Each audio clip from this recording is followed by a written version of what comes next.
বিশ্ব হিন্দু পৰিষদৰ উদ্যোগত সমগ্ৰ ৰাষ্ট্ৰতে দেশ মাতৃৰ প্ৰতি ভক্তি ভাৰত মাতা সকলোৰে মাতা এই বাৰ্তা দিয়াৰ বাবে এক অভিযান আৰম্ভ কৰা হৈছে। অসম তথা উত্তৰ পূব প্ৰান্তত বিশ্ব হিন্দু পৰিষদৰ সমন্বয় মঞ্চ উত্তৰ পূব প্ৰান্তৰ উদ্যোগত ভাৰত মাতা সকলোৰে মা মাতৃ এই বাৰ্তা প্ৰচাৰৰ বাবে ভাৰত মাতাৰ ছবি বিতৰণ ও গ্ৰহণ অভিযান আৰম্ভ কৰা হৈছে।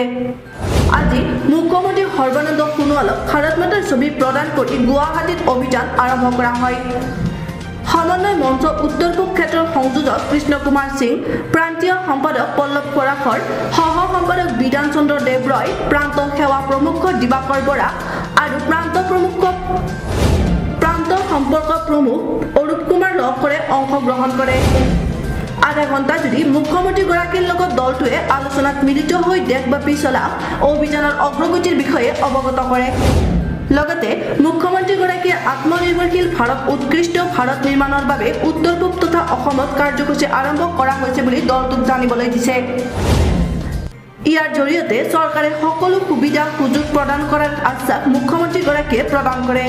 উল্লেখ্য যে ভাৰত মাতাৰ ছবি বিতৰণ অভিযানৰ জৰিয়তে ক্ষিপ্ৰতাৰে সমগ্ৰ উত্তৰ পূৰ্বাঞ্চলতে ভাৰত মাতাৰ ছবি বিতৰণ কৰা হ'ব। কামৰূপ ব্যুৰো পংকজ নাথৰ ৰিপৰ্ট, খবৰ এনি।